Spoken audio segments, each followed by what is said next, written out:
قطر کو پاکستان نے انفارم کر دیا ہے، اور قطر نے پہلے بھی ذمہ داری لی تھی کہ پاکستان افغانستان پہ حملہ نہ کرے، اور پاکستان کو روکے ہوا تھا، اور پاکستان نے پھر سیز فائر کر دیا تھا۔ استنبول نے اپنی کوشش کی، چین نے اپنی کوشش کی، ایران نے اپنی کوشش کی، ترکی نے اپنی بیچ میں کوشش کی، سعودی عرب اب تک بیچ میں لگا ہوا ہے، مگر اس کا کوئی حل نہیں نکل رہا۔ اس کی بڑی وجہ یہی ہے کہ TTP کے حوالے سے افغان طالبان جو ہے وہ ریٹرن میں دینے کو پاکستان کو تیار نہیں ہے۔ پاکستان اس بار صرف ریٹرن میں مانگ رہا ہے کہ ریٹرن کے علاوہ ہمارا کوئی دوسرا کام نہیں ہے۔ اب پاکستان سے ناظرین وہاں پہ جو ایک تو ہمارے سفارتی تعلقات مکمل طور پہ ختم ہے، تجارت ہماری ان کے ساتھ مکمل طور پہ بند ہے، جتنے بھی کراسنگ ہے، جتنے بھی چون بارڈرز ہیں، تورخم بارڈر ہیں، غلام خان ہے، انگور اڈا ہے، ان سب پہ خرلاچی ہے، ان سب پہ جو ہے کراسنگ اور بارڈر سارے بند ہے۔ 4 مہینے تقریباً ہو گئے ہیں، دونوں ممالک کے مابین تجارت بھی بند ہے۔ پاکستان نے اوپنلی اعلان کیا ہے کھلے عام کے خون کے بدلے کوئی تجارت نہیں ہوگی، اس لیے پاکستان نے مکمل تجارت روکی ہوئی ہے۔ ناظرین، جو اس ٹائم پہ حالات ہیں وہ انتہائی جنگ کے ماحول میں سخت ہوتے ہیں۔ اپنی افواج کے لیے دعا کرنی چاہیے، اور اپنی افواج کی بیک پہ کھڑا ہونا چاہیے۔ سوشل میڈیا پہ کوئی سپورٹ کر سکتا ہے، کوئی اپنی افواج کو ہر طریقے سے جو بھی اس کی مدد ہو وہ کر سکے۔ مینلی آپ گھروں میں بیٹھے ہیں، اور ہمارے سیکیورٹی فورسز اس ٹائم پہ بارڈر پہ دشمن کا مقابلہ کر رہے ہیں۔ 5:15 پہ انہوں نے افطاری سے تقریباً 40-45-50 منٹ پہلے انہوں نے یہ واردات ڈالی کہ 3 دن سے مسلسل یہ جھڑپیں کر رہے ہیں۔ چھوٹی جھڑپیں جو ہے مومن میں، خیبر میں اور کرم میں یہ کر رہے ہیں، اور اس کی آڑ میں انہوں نے یکدم حملے کا اعلان کر دیا کہ ہم نے اپنا بدلہ جو ہے وہ لینا ہے، اور 8 بجے سے ہماری جنگ جو ہے وہ شروع ہے۔ تو اب 8 بجے سے جو افغانستان کے ہے اور پاکستان کے اس ٹائم پہ اصل میں انہوں نے 5:15 پہ شروع کیا ہے۔ جب انہوں نے دیکھا ہے کہ دونوں اطراف سے جھڑپیں چل رہی ہیں، بیچ میں انہوں نے اپنی وہیکل جو ہے وہ موبلائز کی ہیں ان چیک پوائنٹوں پہ، اور پھر اپنے فورسز کو، طالبان فورسز کو گو ہیڈ دیا ہے کہ جائیں اور حملہ کریں۔ تو ایک بار پھر ناظرین افغانستان نے اپنا بدلہ لینے کا اعلان کیا تھا، اور یہ بدلہ وہ شو بھی کریں گے کہ ہم نے پاکستان کے 12 سے 15 مقامات پہ حملہ کر کے اپنا بدلہ لے لیا ہے۔ اتنا نقصان پاکستان کے کر دیا ہے، حالانکہ اب تک کوئی جانی نقصان نہیں ہوا، مگر ڈیفینیٹلی جب ایسی ہیوی بمباری ہوتی ہے تو اس سے کولیٹرل ڈیمیج بھی ہوتا ہے، اور دونوں اطراف سے سیکیورٹی فورسز کا جانی مالی نقصان زیادہ ہونے کا خدشہ ہوتا ہے۔ اللہ خیر کرے۔ اب یہ جنگ ناظرین آگے بڑھ رہی ہے، اور دیکھنا یہ ہے کہ افغان طالبان کی اسٹیمنا کتنی ہے۔ اس جنگ میں افغان طالبان پچھلی بار بھی، جو ہم بار بار یہی کہہ رہے ہیں کہ انہوں نے ایسے ہی کرنا ہے، ان کے پاس کوئی زیادہ بڑی ٹیکنالوجی ہے نہیں۔ پاکستان ایک مکمل باقاعدہ ریگولر فورس ہے، ہر قسم کا جدید ہتھیار پاکستان کے پاس موجود ہے ناظرین۔ اور ہم سب جانتے ہیں کہ پچھلے مئی 2025 میں جب بھارت کے ساتھ اپنے سے 4-5 گنا بڑے ملک کے ساتھ ہماری جھڑپ ہوئی، انہوں نے پاکستان پہ حملے کیے۔ جواب میں جب پاکستان نے حملہ کیا تو وہ سمجھ رہے تھے کہ یہ جنگ جو ہے یہ 10-12-15 دن چلے گی، مگر پاکستان نے 4-4.5-5 گھنٹوں میں اس جنگ کو ختم کر دیا۔ یہاں سے پاکستان نے BVR missile, beyond visual range missile, جو چائنا کے تھے PL-15، وہ استعمال کیے JET-NC میں، اور اس ٹائم پہ سائبر حملے کیے۔ الیکٹرانک وارفیئر تھا، پاکستان کا پورا واک سسٹم تھا، سیٹلائٹ ہم چائنا کا یوز کر رہے تھے، اور پاکستان نے تباہی مچا دی تھی۔ ان کے 7 سے 8 فائٹر جیٹ جو ہے وہ پاکستان نے گرا دیے تھے، جس میں رافیل بھی شامل تھے، اور وہ دنیا کے بہترین فائٹر جیٹ مانے جا رہے ہیں 4.5 جنریشن کے۔ پاکستان نے JET-NC سے اور BVR PL-15 سے اس کو تباہ کیا تھا۔ پہلگام کا الزام لگایا اور فوری پاکستان پہ حملہ کر دیا، اور پاکستان پہ جیسے ہی حملہ کیا، دوسرے دن پاکستان نے، پہلے تو 1-2 دن اپنے دوست ممالک کا پاکستان نے انتظار کیا جب انہوں نے منایا کہ آپ نے حملہ نہیں کرنا، مگر پاکستان نے جب پھر حملہ کیا تو پوری دنیا نے دیکھا۔ لاکھ اب مودی یہی کہہ رہا ہے کہ بس مجھ سے، وہ یہی سوچ رہا ہوگا کہ کاش میں نے یہ آپریشن سندور جو ہے وہ نہ کیا ہوتا۔ پوری دنیا میں جو اس کا مذاق اڑایا گیا کہ اتنی بڑی آرمی، اتنی بڑی فوج جو ہے، اتنی بڑی فضائیہ جو ہے وہ ایکسپوز ہو کے رہ گئی ہے۔ تو افغان طالبان اس کے مقابلے میں کچھ بھی نہیں ہے۔ افغانستان کے پاس نہ ان کا کوئی ڈیفنس سسٹم ہے، نہ ہی کوئی ان کے پاس بہترین فائٹر جیٹ ہے، جن میں ان کے پاس، نہ ہی ان کے پاس کوئی ایسی میزائلز ہیں جو پاکستان کو زیادہ نقصان دے پائیں گے۔ تو پاکستان کے لیے افغانستان کے ساتھ جنگ کرنا مطلب یہ مقابلے کے ہی نہیں۔ اگر میں کمپیئر کروں دونوں کو، کہ افغانستان اور پاکستان کی آرمی کو کمپیئر کرنا، تو یہ زیادتی ہوگی۔ مگر اگر یہ جنگ آگے جاتی ہے پہلے تو لگ رہا ہے کہ اسی طرح کا ایک معمول ہوگا جو حملے کیے گئے ہیں بارڈر پہ، اس کو مزید آگے کیا جائے گا، 15-20 مقامات پہ لے کے جائیں گے، اور پھر 4-5 گھنٹے کے بعد اعلان کر دیا جائے گا کہ ہم نے اپنا بدلہ لے لیا ہے اور ہم مزید حملے جو ہے وہ نہیں کریں گے، سیز فائر ہم نے کر دیا۔ مگر پاکستان نے ناظرین طے تو پاکستان نے کیا ہے، اب نیو نارمل ہے کہ پاکستان نے جیسے ہی پاکستان میں کوئی شدت پسندی دہشت گردی کی کارروائی ہوگی تو پاکستان اس کا بھرپور جواب دے گا اور پاکستان افغانستان کے اندر فضائی کارروائی کرے گا، اور اس سے تعلقات مزید خراب ہوتے جائیں گے۔ اور میں بار بار یہی کہتا ہوں کہ جب تک طالبان کا ہاتھ ٹی ٹی پی کے سر پہ ہے تو پاکستان کے ساتھ ان کے تعلقات بہتر ہو نہیں سکتے، اور وہ ٹی ٹی پی کا ہاتھ چھوڑ نہیں سکتے، کیونکہ یہ ایک ہی لوگ ہیں، ان کے نظریاتی لوگ ہیں، انہیں کو دیکھ کے ٹی ٹی پی بنی ہے 2007 میں، انہی کے ساتھ افغان وار میں امریکہ اور نیٹو کے خلاف ہی لڑتے رہے، انہی ٹی ٹی پی نے ٹرائبل ایریاز میں اور جنوبی اضلاع میں ان افغان جو آج امارات اسلامی کی حکومت میں ہیں ان کو یہاں پہ پناہ گاہیں دی، سالوں سال یہ یہاں پہ رہے، جب مشکل آتی تو اس سائٹ پہ آ جاتے تھے۔ اس ٹائم پہ ہماری فینسنگ بھی اتنی تھی نہیں، 2017-18 میں تو ہم نے فینسنگ لگائی ہے، اس ٹائم فینسنگ بھی نہیں تھی۔ بہرحال اب لڑائی دو بدو لڑی جا رہی ہے، ہماری فورسز ان کے جو مارٹر گولے ہیں بھرپور جواب دے رہے ہیں، پاکستان ATGM استعمال کر رہے ہیں، اور اس میں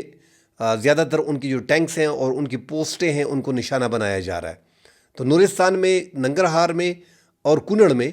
افغان طالبان کی 3-4 ایسی پوسٹیں ہیں جن کی ویڈیو سامنے آ رہی ہیں کہ ان کو پاکستان سیکیورٹی فورسز نے نشانہ بنایا اور ان کو تباہ کیا۔ ڈیفینیٹلی ان پوسٹوں میں افغان طالبان بھی ہوں گے، ان کی سیکیورٹی فورسز بھی ہوں گی، تو خدشہ ہے کہ ان کی ہلاکتیں اس بار زیادہ ہوئی ہوں گی، اور پاکستان کے پاس وہ جدید ٹیکنالوجی جس طرح میں بار بار ذکر کر رہا ہوں کہ آلات بھی پاکستان کے پاس بہتر ہیں۔ ٹھیک ہے، امریکہ نے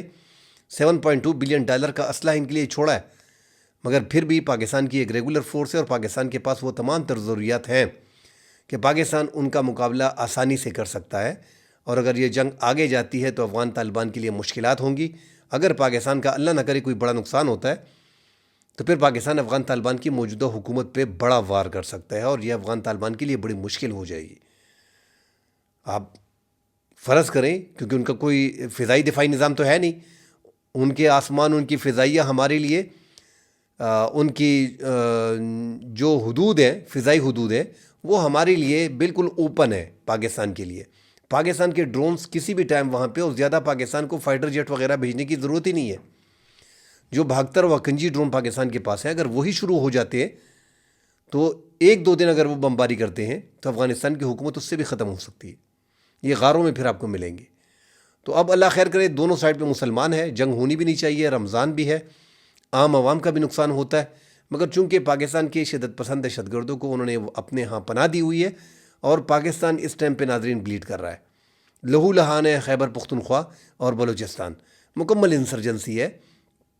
تو آگے جا کے اگر ہماری افغانستان کے ساتھ یہ لڑائی مزید پھیلتی ہے تو شدت پسندی دہشت گردی میں اضافہ ہوگا، اس میں کوئی دو رائے نہیں ہے، مگر جڑ تک ناظرین آپ کو پہنچنا ہوگا، اور وہ جڑ افغان طالبان ہے، انہوں نے کسی بھی حال میں ٹی ٹی پی کو اکیلا نہیں چھوڑنا، بس ایک طے ہو چکا ہے، اور گریٹ گیم بھی ناظرین چل رہی ہے۔ اللہ کرے کہ جو ایران اور امریکہ کے مذاکرات آج ہوئے ہیں وہ کامیاب ہو گئے ہوں، اور لگ بھی ایسے رہا ہے کیونکہ ایران نے تھوڑا وہ 2 قدم پیچھے ہٹیں تاکہ جنگ نہ ہو۔ اب دیکھتے ہیں، امریکہ پہ ڈیپینڈ ہے، مگر امریکہ تو اپنے لیے جنگ نہیں لڑ رہا، وہ تو اسرائیل کے لیے جنگ لڑ رہا ہے، اس لیے کوئی بھی بہانہ بنا سکتا ہے، میزائل کا بہانہ بنا سکتا ہے۔ اگر یہ جنگ آگے چھڑتی ہے ناظرین تو آگے ویسے بھی ہمارے اس ٹائم پہ T T P, Khyber Pakhtunkhwa اور بلوچستان میں حالات خراب ہے، اور اگر جنگ چلتی ہے تو ڈیفینیٹلی امریکہ جو ایک بڑی سپر پاور ہے اس ٹائم پہ، اور ان کے پاس جو دنیا کی بہترین فائٹر جیٹ ہیں اور میزائلز ہیں، ان کا وہ استعمال کرے گا اور کوشش کرے گا کہ یہاں پہ رجیم چینج ہو، اور اگر رجیم چینج ہوتی ہے کسی حد تک ایران مقابلہ کر پائے گا، نقصان امریکہ کو بھی کافی ہوگا، اسرائیل پہ بھی حملے ہوں گے، مشرق وسطیٰ میں بھی حالات خراب ہوں گے، مگر آخر میں اگر آپ دیکھیں تو پھر اگر یہاں پہ رجیم چینج ہوتی ہے تو اس کا نقصان جو ہے وہ پاکستان کو زیادہ ہوگا، کیونکہ یہ جو رجیم چینج ہوگی یہ امریکہ کی اور اسرائیل کی مرضی کی حکومت یہاں پہ آئے گی، اور بارڈر پہ آپ کے بلوچستان کے بارڈر پہ جو 904 کلومیٹر کا آپ کا بارڈر ہے وہ آپ شیئر کر رہے ہو ایران کے ساتھ، اور پھر وہاں پہ اسرائیل کی نظریں ہوں گی۔ اسرائیل ویسے بھی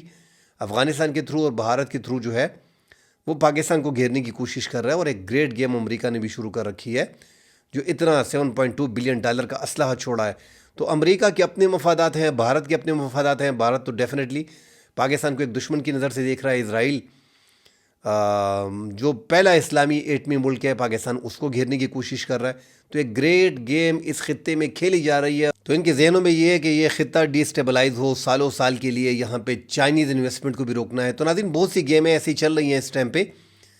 مگر افغان طالبان مکمل طور پہ ان کے کیمپ میں ہیں، بھارت کے کیمپ میں ہیں، آپ اسرائیل کے کیمپ میں کہہ سکتے ہیں. امریکہ کے ساتھ آپ دیکھیں کہ وہاں پہ انسانی حقوق کی خلاف ورزیاں ہو رہی ہیں. امریکہ اس پہ مکمل طور پہ خاموش ہے. خواتین ٹوٹلی گھروں میں قید ہیں، وہ مکمل طور پہ خاموش ہے. تو اس کے پیچھے ناظرین وجہ یہی ہے کہ امریکہ اس خطے میں کشیدگی چاہتا ہے کہ یہ علاقہ، اس علاقے میں شورش ہو. اللہ خیر کرے ناظرین، مزید اس کی اپڈیٹ آتی ہیں تو آپ کو تفصیل دیں گے. فی الحال کے لیے اجازت دیجیے. اللہ حافظ.